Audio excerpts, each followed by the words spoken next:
ఈ దినకాలము 3 రకాల నీడలలో ఏ నీడ ఉత్తమమైనది, శ్రేష్టమైనది? నిజానికి మనము ఏ నీడను అధికముగా మనము అపేక్షిస్తుంటున్నాము, ఏ నీడ కోసము మనము పాకులాడుతున్నాము, ఇది ఈ దినకాలము వాక్యము ద్వారా మనం తెలుసుకోబోతున్నాం. చాలా మంది పరిశుద్ధ బైబిల్ గ్రంథములో వారు ఏ నీడను ఆశ్రయించారు.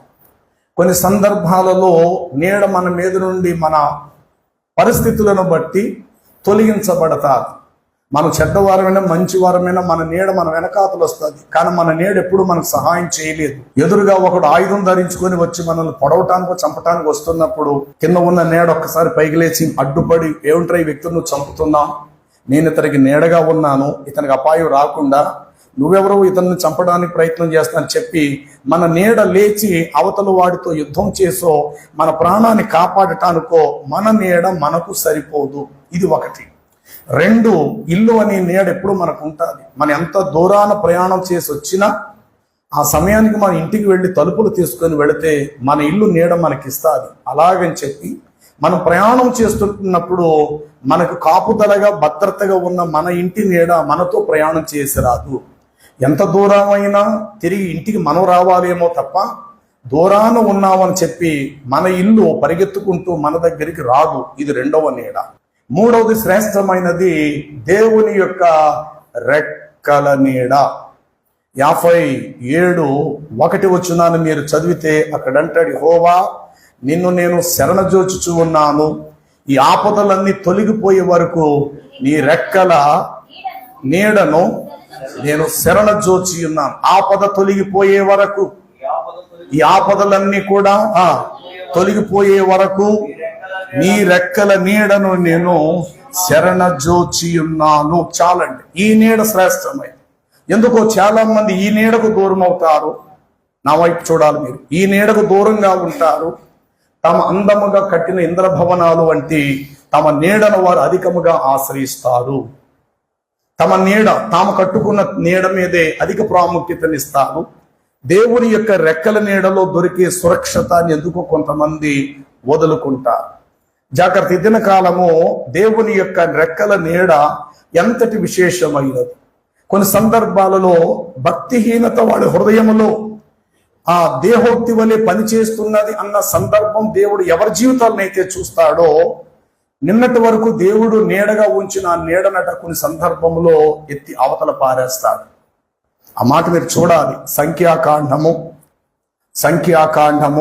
14వ అధ్యాయము 9 మెట్టుకు మీరు యెహోవా మీద తిరగబడకండి, ఆ దేశ ప్రజలకు భయపడకండి, వారు మనకు ఆహారమవుదురు, వారి నీడ వారి మీద నుండి తొలగిపెట్టాలి. నా వైపు చూడండి. ఏమిటట? వారి నీడ వారి మీద నుండి. ఈ మాట చివరి వరకు ఇదే మాట చెప్తా, అందరు జాగ్రత్తగా వినండి. అంటే నీడ యొక్క ప్రాముఖ్యత ఎంత విలువైనది. నువ్వు వద్దన్నా సరే నీ నీడ నీతో ప్రయాణం చేసుద్ది. నువ్వు మంచి వ్యక్తివైనా చెడ్డ వ్యక్తివైనా, అది నేనైనా నువ్వైనా, నువ్వు మంచి పని మీద వెళ్ళినా చెడ్డ పని మీద వెళ్ళినా నీడ అనేది తప్పనిసరిగా మన నీడ మనతో ప్రయాణం చేసుద్ది. కానీ మన నీడ మన కష్టకాలములో మనకు సహాయపడదు. మనము దొర్లి పడిపోతే మన నీడ కూడా వాలిపోతాది. శత్రువు వచ్చి మనలను చంపే ప్రయత్నం చేస్తే మన నీడ పైకి లేచి వాడితో యుద్ధము చేయలేదు. అది మనం కలిగిన నీడ. 2, గృహం అనేటువంటి నీడ. పగలంతా పని చేసుకుని వస్తాం, రాత్రి విశ్రాంతి తీసుకోవడానికి మన గూటి నీడకు మనము ప్రయాణం చేస్తాం. మనం ఎంత దూరం వచ్చినా మన ఇల్లు మాత్రం చెక్కు చెదరదు. ఎక్కడ ఇల్లు కట్టామో అక్కడే ఆ నీడ, ఆ ఇల్లు, ఆ గూడు అక్కడే ఉంటారు. అయితే వినండి, దేవుని యొక్క నీడ మన మీద నుండి తొలగిపోకుండా జాగ్రత్తగా చూసుకోవాలి. బహుశా ఈ లోకంలో అందరికి ఇల్లులు ఉంటాయని అనొద్దు. ఒకవేళ ఇల్లున్నా పరిస్థితిని బట్టి అమ్మేసుకోవచ్చు, నీడ లేకపోవచ్చు. అందరికి సొంత ఇల్లులే ఉంటాయని అనొద్దు. ఒకవేళ ఉన్నా ఒకవేళ పరిస్థితులను బట్టి, ఆర్థిక ఇబ్బందులను బట్టి, లేక అనారోగ్య పరిస్థితిని బట్టి ఇల్లు అమ్మేసుకోవచ్చు. నీడ లేదు వారికి. నేనంటాను, అలాంటి నీడ ఒకవేళ మనకు దూరమైనా పెద్ద పర్వాలేదు గాక. ఎక్కడో శరణ జోచుతాము, ఏ చెట్టు నీడనో ఏ ఆశ్రమం ఏదో ఒక చోటకి వెళ్ళి మొత్తం మీద తల దాచుకోగలుగుతాం, లేదా ఒక స్నేహితుడిని ఆశ్రయిస్తాం, ఒక బంధువుని ఆశ్రయిస్తాం, మన ఇంటి రక్త సంబంధం దగ్గరికి వెళ్ళి కొద్ది రోజులు అక్కడ మనం ఏదో నీడగా తల దాచుకోగలుగుతాం, అంతవరకు పర్వాలేదు.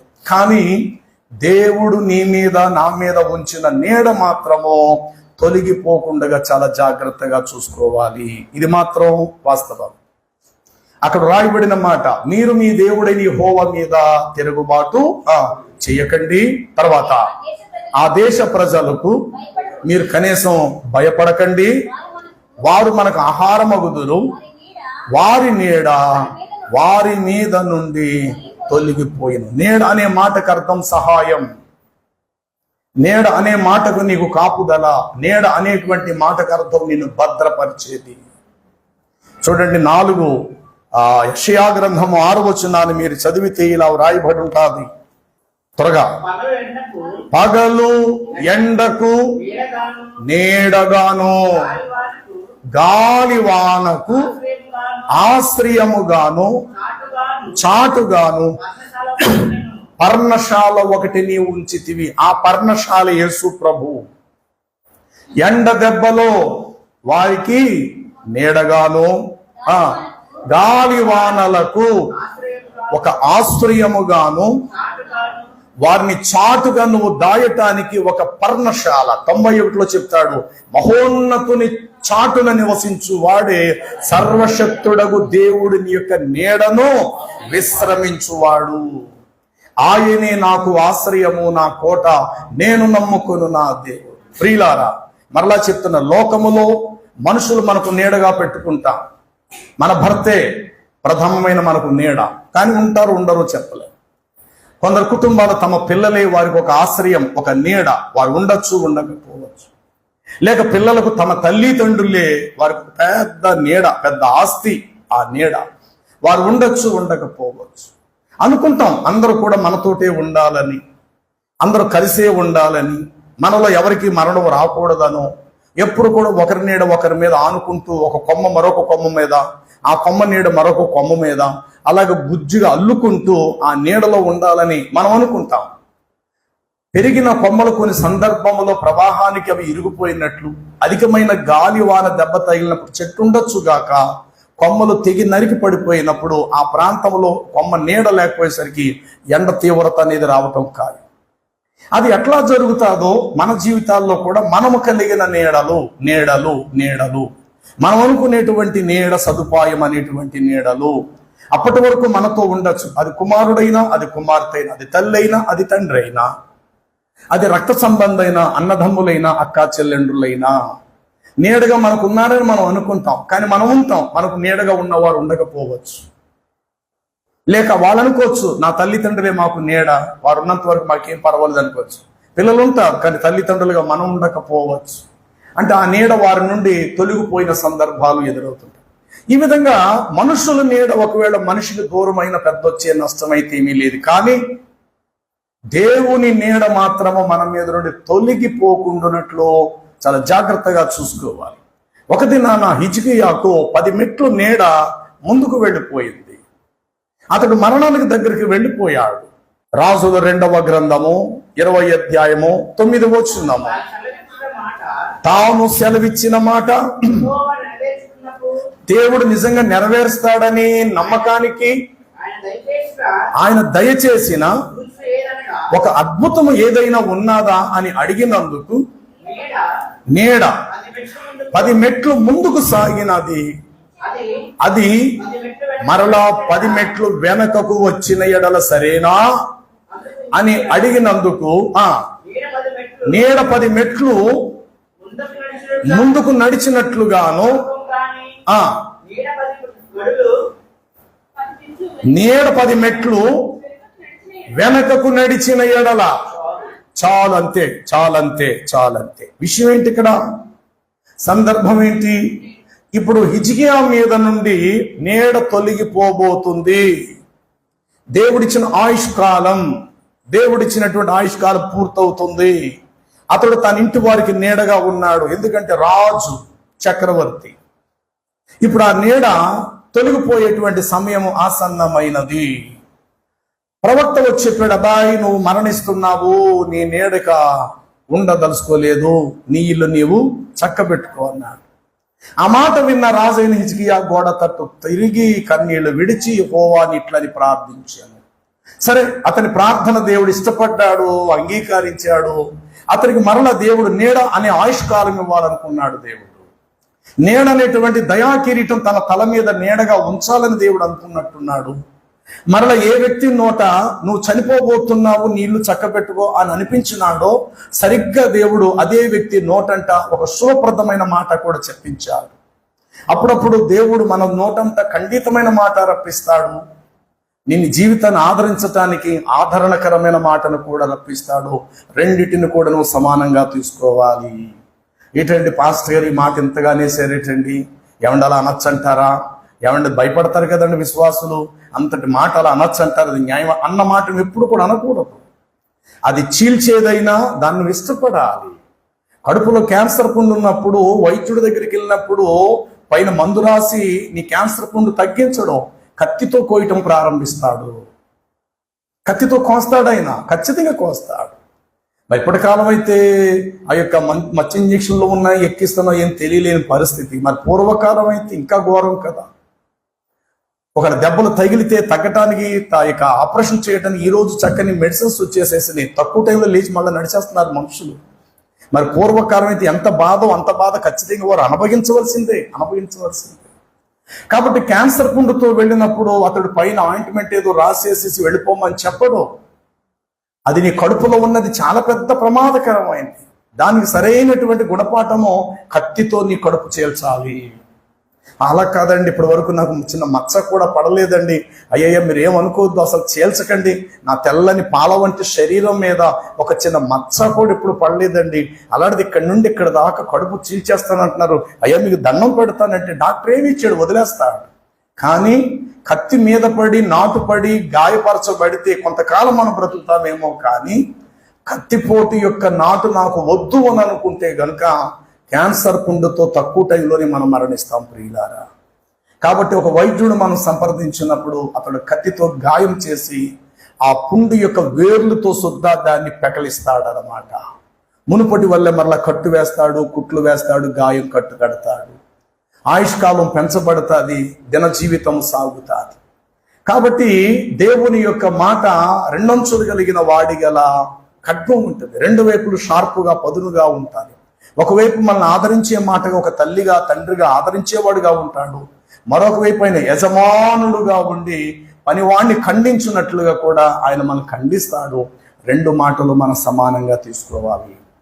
ఇక్కడ ఏ ప్రవక్త చేత నువ్వు చనిపోబోతున్నావు అనే మాట చెప్పించమని దేవుడు చెప్పాడో సరిగ్గా అదే మనుషుడు మరలంటాడు, నీవు వెళ్ళి నా ప్రజల అధిపతితో ఇట్లు చెప్పు, నీ పితరుడైన దావీదు యొక్క దేవుడైన యెహోవా నీకు సెలవిచ్చినది ఏమనగా, నీవు కన్నీళ్లు విడుచుట నేను చూచియుంటిని, నీ ప్రార్థనలు నేను ఆలకించి ఉన్నాను, ఇంకను నీకు 15 సంవత్సరములు ఆయుష్ నీడ నీకు ఇవ్వబోతున్నాను. ఈ మాట చెప్పిన వెంటనే ఆ మాట విన్న రాజుకి ఆశ్చర్యం కలిగి, ఏంటి క్షణం అవ్వలేదు నేను చచ్చిపోతానని ఇప్పుడు నువ్వే చెప్పావు, క్షణం అవ్వలేదు మరలా నువ్వే వెనక్కి వచ్చి నువ్వు బతుకుతావని చెప్తున్నావు, ఈ రెండు మాటలు ఏం తీసుకోమంటావు? నన్ను నువ్వు చిన్నోడివి కాదు, నువ్వు మహాసేవకుడు, మహాప్రవక్తవు, అద్భుతమైన వాడవు. ఇదే మాట నువ్వు ఒక్క క్షణం క్రితం నువ్వు చచ్చిపోబోతున్నావు అని ఇదే నోటితో నువ్వు చెప్పావు, మళ్ళీ ఇదే నోటితో నువ్వు వచ్చి 15 సంవత్సరాలు దేవుడు నీకు ఆయుష్ ఇస్తానంటున్నావు, ఇది నాకు ఎట్లా సాధ్యం, నేను ఎలా నమ్మాలి దీన్ని అని అన్నాడు. అవునా, అయితే పని చేయి, టైం ఎంత అయింది అన్నాడు. ఇప్పట్లో ఏదో వాచ్లు ఉన్నాయి, అప్పట్లో ఎండగడియారాలు ఉండేవి. అతడు చూసినప్పటికీ 10 మెట్లు ముందుకు వెళ్ళిపోయింది, ఆ యొక్క ఎండ ఆ యొక్క నీడ ముందుకు వెళ్ళిపోయింది కదా. నీ బిల్డింగ్ మీద నీ రాజుకోట మీద పడినటువంటి ఈ నీడ 10 మెట్లు వరకు ముందుకు వెళ్ళిపోవా అన్నాడు. ఆశ్చర్యం, 10 మెట్లు నీడ వెనక్కి రావాలంటే విశ్వ భూగోళం అంతా కూడా వెనక్కి తిరగాలి ఒక్కసారి.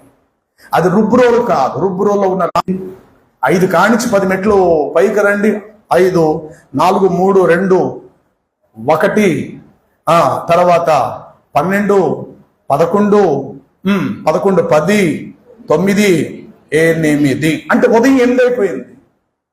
అంటే సాయంత్రం 5 టైంలో కూర్చోవలసిన ఈ భూమండలం, ఈ లోకం, ఈ ప్రజలు చూస్తూ ఉంటుండగా ఒక్కసారి 8 అనేటువంటి కాలంలోకి వచ్చి పడిపోయింది.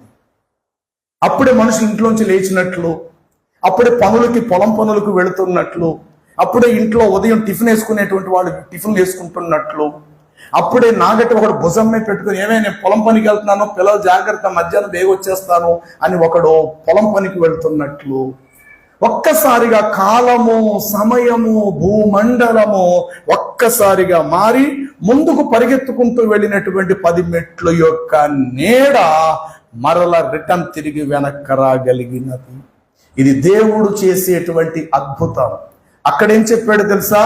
వారి మీద నుండి నేను నీడను తీసేస్తానన్నాడు చెప్పాడు. దేవుడు అలాగే తీసేశాడు.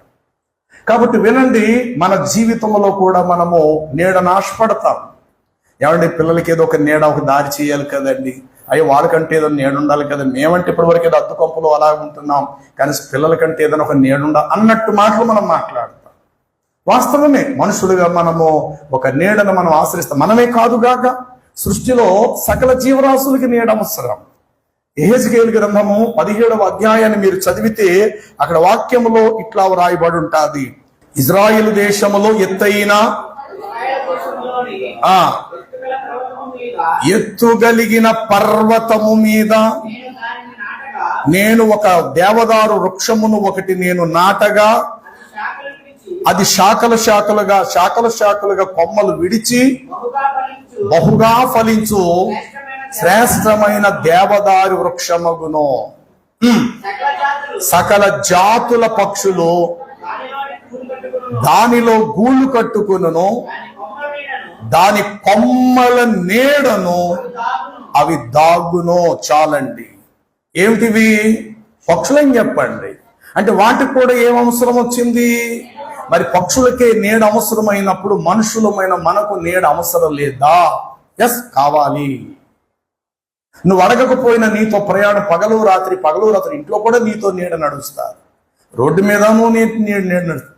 చెంబట్టుకు నువ్వు బాత్రూమ్కి వెళ్తే బాత్రూంలో కూడా నీతో పాటు నీడ ప్రయాణం చేస్తుంది. నువ్వు కూలి పని చేసుకోవడానికి పొలానికి వెళితే పొలానికి కూడా నీతో పాటు నీడ ప్రయాణం. అది నీ సొంత నీడ. కానీ నీ నీడ ఎవరికి ఉపయోగము లేదు. కష్టకాలంలో నీ నీడ లేచి నిన్ను బ్రతికించే పరిస్థితి, ఆ నీడకి సహాయం చేసే గుణము లేదు. అంతే. నీ నీడ మీదకి వచ్చి ఎవడైనా ఇలా నిలబడితే బాబోయ్ నాకు నొప్పి వేసుకొస్తుంది బాబోయ్ పక్కగలిగని మాట చెప్పరెవరు.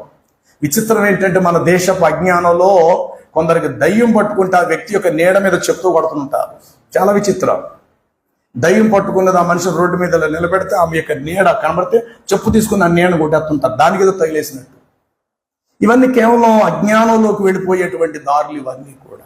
కాబట్టి నీ నీడను పెట్రోల్ తగలెట్టినా, నువ్వు నిలబడిన చోట నీడను గుణపాలతో గుచ్చేసినా నీ నీడకు వచ్చే నష్టం ఏమి లేదు, నీ నీడేమి చచ్చిపోదు, నీ నీడ గాయం ఏమి కాదు, నీ నీడ సహాయమో చేయలేదు.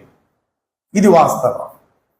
కానీ దేవుడు నీకిచ్చేటువంటి నీడ ఆపత్కాలములో నీకు సహాయం చేస్తాడు. ఆ నీడ ఎంతటి విశేషమైందంటే చూడండి, అపోస్తుల కార్యములు 5వ అధ్యాయం 15వ వచనం చూద్దాం.